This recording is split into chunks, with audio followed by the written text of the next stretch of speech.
그러니까 저희가 여름에 이제 더운 여름에도 혈당 잡기가 쉽지 않다 이런 방송 여러 번 했었는데 이렇게 또 이제 날씨가 추워지고 바람이 부는 겨울철에도 혈당 관리가 어렵다고요, 안 교수님? 예, 요즘 뭐 날씨가 이렇게 갑자기 추워지면 혈당 관리가 안 돼서 병원으로 찾아오시는 분들이 많은데요. 재밌는 연구 결과가 있습니다. 네. 봄, 여름, 가을, 겨울 중에 가장 혈당 관리가 안 되는 계절이 언젠가 보면은 네. 여름도 여름이지만 겨울이 가장 이 혈당 조절이 안 돼서 당할 속도가 높고 환자들이 이제 여러 가지 합병증들이 많이 생기거든요. 특히 이렇게 추운 날씨에는요, 당뇨병 환자들이 흔히 갖고 있는 신경합병증 증상들이 있어서 시리고 춥고 따갑고 이런 신경 증상들이 나타납니다. 왜냐하면 신경에 찬 공기가 세이고 혈관에 수축되면 이런 이제 증상들이 나타나고 나중에는 괴사까지 이어져서 사망률이 높아지는 것이 겨울철 당뇨병 관리의 문제점이라 할 수 있겠습니다.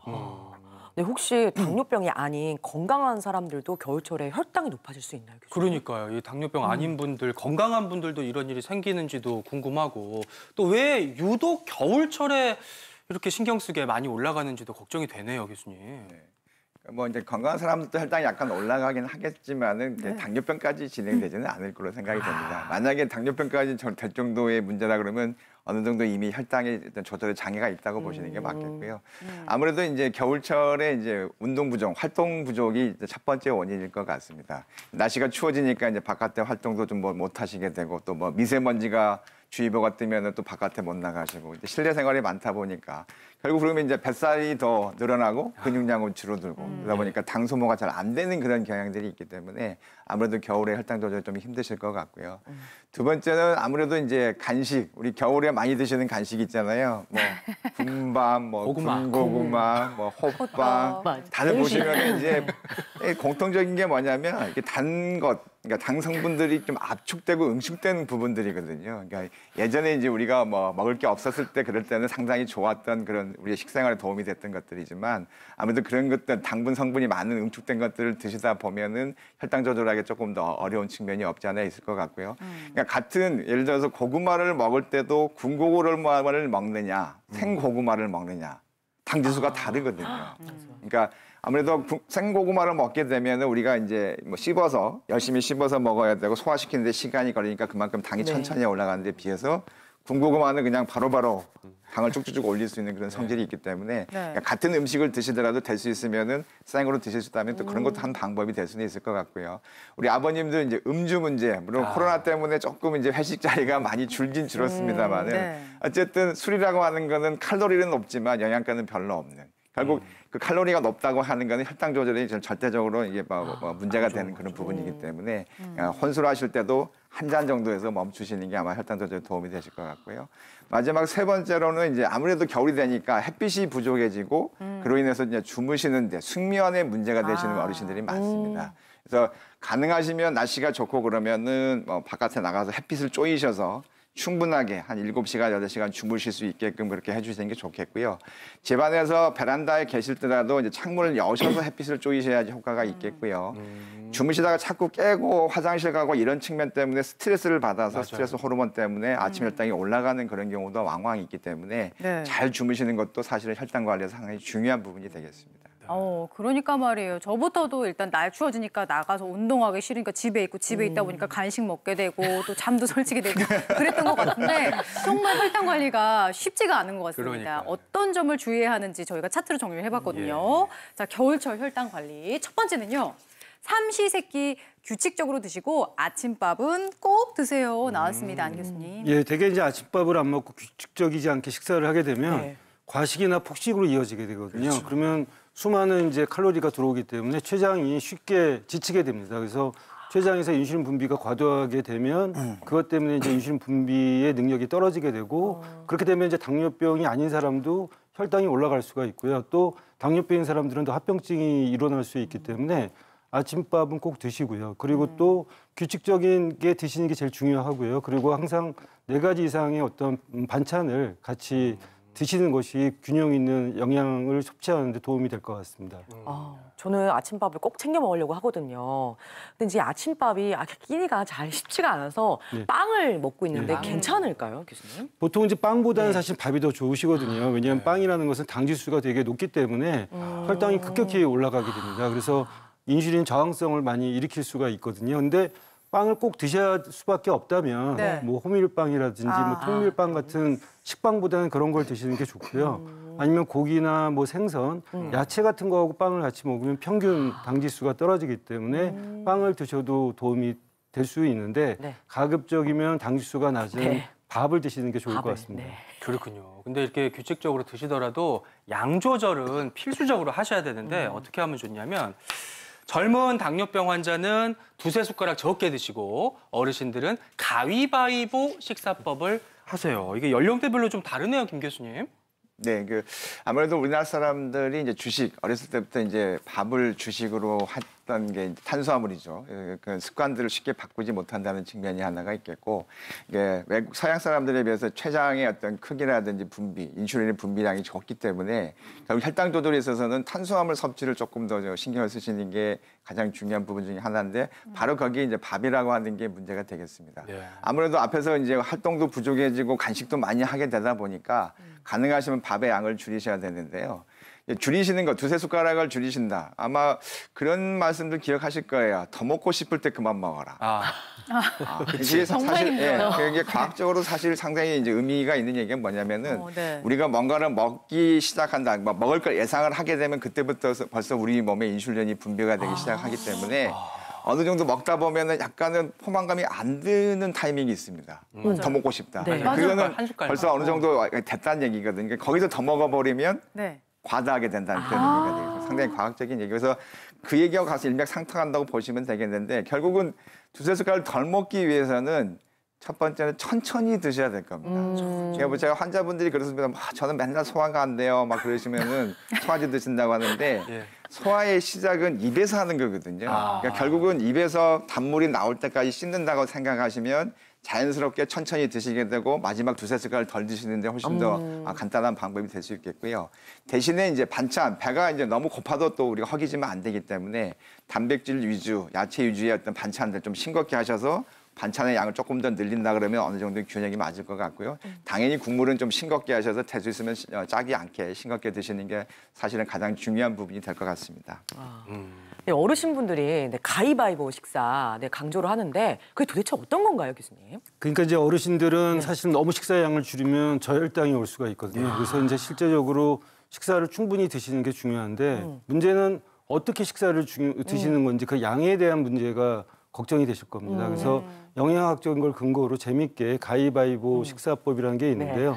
먼저 우리가 가위. 야채 가위는 보통 나물 위주의 그 야채를 갖다가 2가지 이상 꼭 드시라고 저희가 권고해드리고 있고요. 네. 그다음에 이제 주먹. 주먹은 이제 가위죠. 주먹은 바위죠.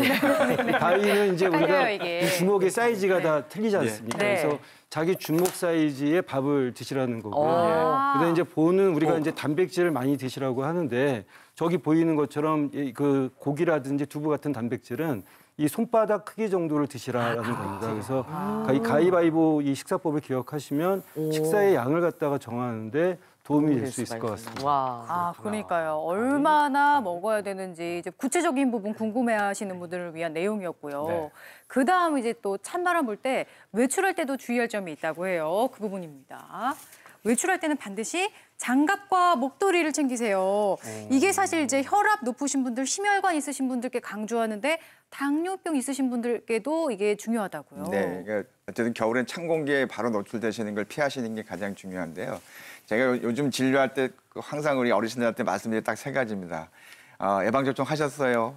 그다음에 낙상 조심하세요. 네. 꼭 보온에 유지하세요. 보온하세요. 그러니까 보온이라고 하는 게 지금 뭐 목도리하고 장갑만 나왔지만 모자를 쓰시는 것도 상당히 중요하다. 모자. 그러니까 우리가 몸에서 이렇게 신체가 바깥으로 노출될 때 혈관 분포가 많은 쪽에서 열 발산이라든지 열을 뺏길 수 있는 가능성이 높아지기 때문에요. 그러니까 결국은 혈당하고 무슨 상관이냐 그게 아니고 당뇨병이 오래되시면 혈관의 합병증으로 결국은 사망하게 되는 것이거든요. 그러니까 혈압과 관련돼서 또 하나 혈관의 합병증과 관련됐을 때 추위에 노출되는 것이 혈관을 수축시켜서 혈압을 올라가는 것도 문제지만 결국은 열이 발산이 되고 건조해지고 탈수 현상이 생기다 보면 결국 혈액의 흐름, 혈액의 점도가 더 끈적끈적해지기 때문에 혈액의 흐름을 갖다가 방해한다는 것이죠. 그래서 혈당 조절, 혈압 조절의 입장에서 봐서도 그렇고 이런 낙상의 조심성을 같이 합친다고 한다 그러면 추위에 노출되시는 거를 항상 신경을 쓰시는 게 필요하겠습니다.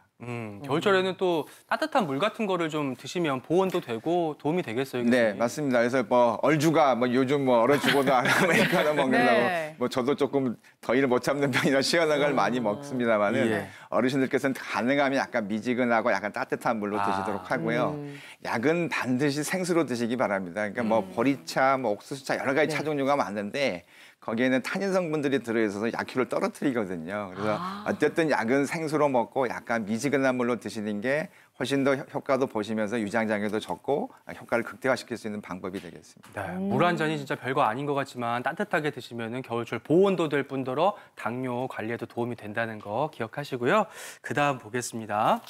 겨울철에는 근력 운동을 꼭 해야 된다. 가급적 오후 운동하세요. 지침을 주셨네요, 안 교수님. 네, 이제 우리가 운동을 갖다가 하게 되면 보통 식전에 운동들을 많이 하시는데요. 네. 특히 이제 인슐린 주사를 맞거나 뭐 이런 분들은 식전에 운동을 하시면 저혈당이 올 수가 있거든요. 그래서 식후 보통 30분 이후에 소화가 된 다음에 혈당이 가장 많이 올라가는 것이 이제 1시간, 2시간이니까 식후에 운동을 하는 게 좋고 특히 이제 아침에 혈당이 공복은 높고 식후 혈당이 떨어지는 분들이 있습니다. 이런 분들은 되게 저녁에 운동을 저희가 하는 게 좋고요. 네. 특히 이제 요즘같이 추울 때는 운동하는 시간이 너무 아침 일찍보다는 10시에서 오후 2시 좀 따뜻할 때 운동을 하시는 것을 권고하고 있는데 결국 이제 실내에서 운동을 더 많이 하다 보니까 유산소 운동, 뭐 실내 자전거처럼 이런 운동을 하더라도 근력 운동이 부족해지기 쉽습니다. 근데 당뇨병 환자들한테 있어서는 근력 운동이 굉장히 중요하거든요. 왜냐하면 근육이라는 것이요. 혈당을 올리는 걸 갖다 떨어뜨리는 어떤 작용들을 하는데 네. 높아진 포도당을 흡수하고 소모하는 작용도 하고요. 또 근육이 발달돼 있으면 기초대사율이 높아져서 혈당이 떨어집니다. 세 번째로 근육이 중요한 이유는 근육에서 나오는 호르몬 때문에 그러는데요. 네. 이 근육 호르몬들이라는 것은 인슐린의 작용을 도와줘서 혈당을 떨어뜨리거든요. 그래서 틈틈이 실내에서 운동을 하더라도 근력 운동을 하는 것을 꼭 강조드리고 싶습니다. 그야말로 인슐린 저장고인 근육을 키울 수 있는 근력 운동, 유산소 운동과 함께 잊지 마시고요. 네. 마지막으로 또 기억하실 부분이 있어요. 보면 감기에 걸리면 혈당을 더 자주 측정해 보세요. 이거는 이유가 왜 그런 거예요? 네. 그러니까 당뇨병 자체가 이제 면역력을 떨어뜨리는 대표적인 질환이거든요. 그러니까 뭐 같은 뭐 감기에 걸려도 폐렴이라는 합병증, 뭐 독감에 걸리는 건 위험성도 훨씬 더 많고 그로 인한 입원율, 사망률들이 훨씬 더 높은 걸로 되어 있죠. 그래서 결국은 꼭 감기가 아니더라도 우리 몸에 스트레스를 받는 상황에서는 언제든지 혈당 측정을 좀 더 자주 해보실 필요가 있습니다. 그러니까 스트레스 받으면 당연히 혈당이 더 올라가겠죠. 뭐 예를 들어서 잠을 잘 못 자더라도 네. 아침 혈당이 올라갈 수가 있으니까요. 그래서 악순환입니다. 그러니까 감기에 잘 걸릴수록 혈당이 더 안 좋아. 혈당이 안 좋아지면 또 면역력이 떨어지니까 감기가 더 잘 걸리게 이렇게 악순환이 되는 거고요. 평소에 보시면 되게 아침 혈당만 자기 재보시는데 이런 경우에는 이제 식후 2시간 혈당도 재보시고 또 취침 전에 혈당도 재보실 필요가 있거든요. 그래서 아침 혈당은 대개 이제 공복 한 8시간 이상을 하고 나서 검사를 해보시면 좋겠고요. 그래서 네. 아침 공복 혈당은 보통 우리가 말씀드리는 게 한 80에서 120 정도. 보통 병원에서 검사하신 거 조금 차이가 있긴 있지만 어쨌든 80에서 120 정도면 되겠고요. 찌르실 때 이게 앞쪽을 찌르시면 많이 아파요. 그래서 옆으로 찌르시면 조금 덜 아프시니까 옆으로 좀 찌르시도록 해주시고요. 식후 2시간 검사를 말씀을 드리면 되게 헷갈려 하십니다. 그럼 2시간이라는 게 뭐가 어떤 기준점으로 2시간이냐. 네. 그래서 식사 시작부터 내가 밥술을 들기 시작했을 때부터 2시간이고요. 만약에 당뇨병 환자시라면 약을 혹시 드시는 경우가 있거든요. 식후 바로 드시라는 경우들이 있어서 그때는 반드시 평소와 똑같이 약을 드시고 나서 2시간 정도. 그래서 보통 한 식후 2시간에는 한 160에서 180 정도 유지하시면 좋겠고 저녁에는 이제 뭐 사람마다 이제 주무실 시간이 좀 다르기 때문에 일정하지는 않습니다만 어쨌든 본인 기준에서는 일정한 시간, 뭐 밤 10시면 10시, 뭐 11시면 11시 일정한 시간에서 비교를 해보시면 좋겠고 저녁 혈당도 한 뭐 100에서 140 정도 이 정도만 유지해주시면 잘 하고 있는 거고요. 어쨌든 어느 순간에 재시더라도 200이 넘어가신다고 하시는 건 사실 조절이 잘 안 되시고 계시는 거예요. 어쨌든 100대에서 놀고 있다고 생각하셔야 되겠고 만약에 이제 감기가 아니라 어떤 배탈 설사 때문에 내가 완전히 탈진돼 있다. 이런 경우도 사실 혈당이 많이 올라가실 수 있거든요. 네. 이런 경우는 가까운 병원을 찾으셔서 좀 수액 치료를 받아서 수분 공급을 통해서 혈당 안정화도 시키고 병의 회복을 좀 빨리 하시는 것이 더 현명한 방법이 되겠습니다.